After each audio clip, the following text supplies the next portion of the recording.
Halo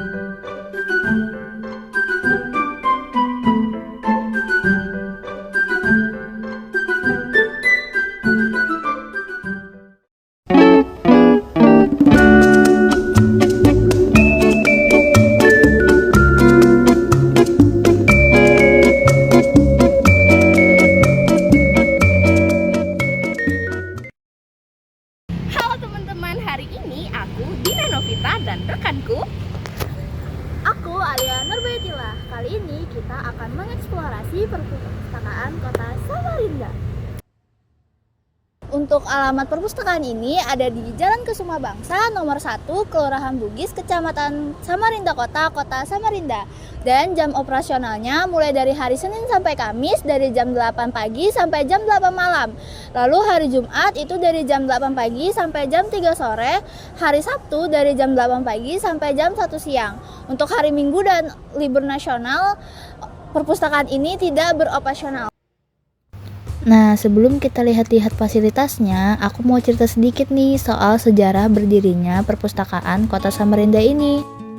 Jadi, perpustakaan ini sudah berdiri dari tahun 1987 loh. Awalnya masih jadi perpustakaan umum di bawah pemerintah daerah.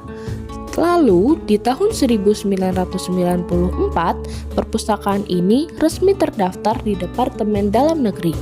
Lalu, tahun 1995 keluar keputusan dari Menteri Dalam Negeri yang membuat perpustakaan ini mempunyai status resmi seperti sekarang. Sejak itu, perjalanan perpustakaan ini panjang banget. Sempat digabung ke Dinas Pendidikan, terus berdiri sendiri, sampai akhirnya di tahun 2021 resmi jadi Dinas Perpustakaan dan Kearsipan Kota Samarinda. Keren banget kan? Dari dulu sampai sekarang tujuannya tetap sama, supaya masyarakat Samarinda makin cinta sama literasi dan semangat membaca. Sekarang kita lihat fasilitasnya yuk.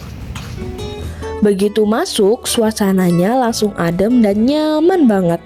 Di dalamnya ada ruang baca yang luas, rak buku tersusun rapi, dan ada juga pelayanan pendaftaran ke anggota di bagian depan. Buat anak-anak, ada area khusus yang penuh buku bergambar dan tempat bermain. Plus ada juga loh ruang laktasi untuk orang tua yang membawa bayi. Kalau kamu mau belajar atau mau mengerjakan tugas bersama teman, di sini juga tersedia ruang diskusi dan ruang multimedia yang bisa dipakai bareng-bareng.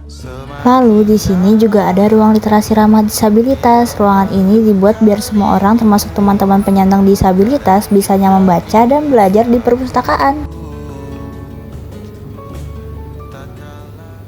Mohon maaf Bapak, boleh tahu nama Bapaknya siapa sebelumnya? Andri.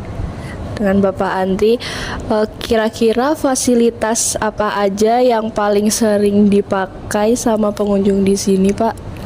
Fasilitas yang sering digunakan yaitu komputer multimedia untuk mahasiswa mengerjakan tugas kuliah atau skripsinya. Kemudian biasanya perpustakaan ini tuh ramainya di hari atau di jam berapa aja, Pak? Kalau ramai, rata-rata kita ramai. Nah, tiap Senin sampai Kamis sampai Jumat itu biasanya dikunjungi anak-anak sekolah SD ataupun TK. Kemudian kalau mau jadi anggota perpustakaan nih prosesnya gimana aja sih, Pak? Nah, kalau kita simpel aja istilahnya, cuma syaratnya harus ada nomor induk NIK-nya yang ada di KTP maupun di KK itu aja. Kemudian kalau ada pengunjung yang lagi mencari buku tetapi belum tersedia nih Pak, kira-kira petugas perpustakaan ini menerima request atau bagaimana gitu Pak? Ya, bisa kita tampung istilahnya buku apa aja yang diinginkan pengunjung. Kita bisa request istilahnya nanti pengunjung bisa ngasih judulnya apa, pengarangnya apa, nanti bisa kita tampung, nanti bisa kita istilahnya ajukan lagi di pembelian tahun berikutnya. Baik, lalu menurut Bapak sendiri bagaimana sih minat baca masyarakat Samarinda saat ini Pak? Untuk saat ini alhamdulillah antusias masyarakatnya lumayan baik istilahnya. Yang jadi masalahnya yaitu bahan bacaan kita aja yang terbatas istilahnya, yang diperlukan masyarakat mungkin di tempat kami terbatas, jadi istilahnya ada yang mau pinjam lagi nggak bisa, itu aja sih. Seperti itu. Kemudian kira-kira ada rencana untuk menambah fasilitas atau layanan baru nggak di perpustakaan kota ini? Untuk tahun depan kita rencananya plannya ada istilahnya, jadi kita kayak di mall juga istilahnya ada gate untuk RFID namanya, nama alatnya RFID. Itu gunanya jadi apabila buku belum disirkulasikan via sistem, dia akan bunyi, ada alarmnya, jadi pengunjung belum bisa keluar dari perpustakaan istilahnya sebelum dia sirkulasi dulu. Itu sih. Jadi tahun depan kita ada namanya alat RFID, jadi gunanya itu untuk mendeteksi buku yang keluar dari perpustakaan. Seperti itu, Pak. Terima kasih banyak Bapak atas waktunya. Sekarang kita lanjut pindah keluar bagian perpustakaan. Ada taman yang asri banget, namanya Taman Literasi. Banyak bangku buat duduk santai, pepohonan rindang, dan suasananya yang tenang. Taman di sini ditata rapi dengan banyak pepohonan rindang, rumput hijau yang terawat, dan jalan setapak kecil yang bikin suasananya mirip taman kota mini. Selain buat baca, tempat ini juga sering dijadiin spot foto karena pencahayaannya bagus dan suasananya yang alami banget. Halo Kak, boleh saya tanya-tanya sedikit nggak tentang perpustakaan ini? Boleh. Sebelumnya saya boleh tahu nggak nama kakaknya siapa nih? Alisa. Kak Alisa, kalau kakak lagi di sini biasanya ngapain aja sih Kak? Biasanya belajar sama nugas sih. Sama nugas. Terus menurut kakak tempat ini nyaman gak sih Kak buat nugas atau baca-baca buku gitu? Nyaman banget karena sunyi, nggak sunyi juga sih, cuma ya lebih baik lah daripada yang di luar atau di kelas. Ya, terus kalau kakak boleh kasih saran nih, pengen nambahin fasilitas di perpustakaan kota ini, kira-kira apa sih yang mau ditambahin Kak? Jujur aku jarang kesini ya, jadi kurang tahu fasilitas di sini apa. Cuma mungkin kalau ditambah lebih banyakin meja atau kursinya ya. Karena kadang kalau lagi rame suka penuh gitu kan. Oh iya, terus kira-kira ada buku favorit kakak nggak sih di sini yang bisa direkomendasiin buat teman-teman gitu?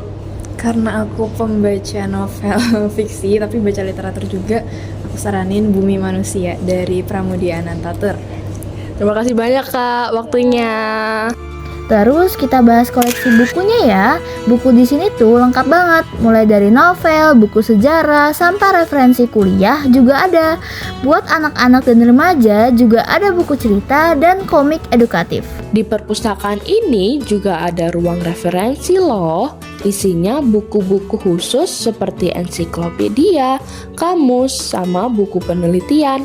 Biasanya dipakai untuk mengerjakan tugas dan mencari data. Tapi buku di sini cuma boleh dibaca di tempat ya, nggak bisa dipinjam keluar.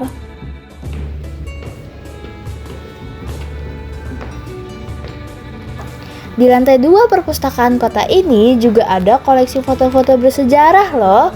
Ada foto waktu Presiden Soekarno berkunjung ke Samarinda.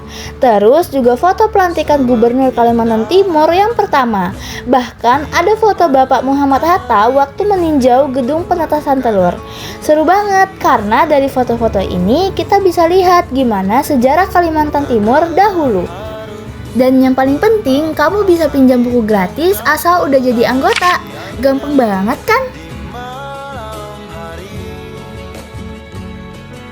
Nah, itu dia teman-teman cerita singkat dari perpustakaan kota Samarinda. Mulai dari sejarahnya, fasilitasnya, dan juga koleksi-koleksi bukunya sangat menarik dan keren-keren banget bukan? Tempat ini tuh bukan cuma buat baca buku doang, tapi juga bisa buat tempat belajar dan tempat bersantai. Semoga setelah kalian nonton video ini, kalian jadi pengen mampir ke perpustakaan kota juga ya. Oke, sekian dulu video dari kami. Sampai jumpa di video selanjutnya. Bye-bye guys!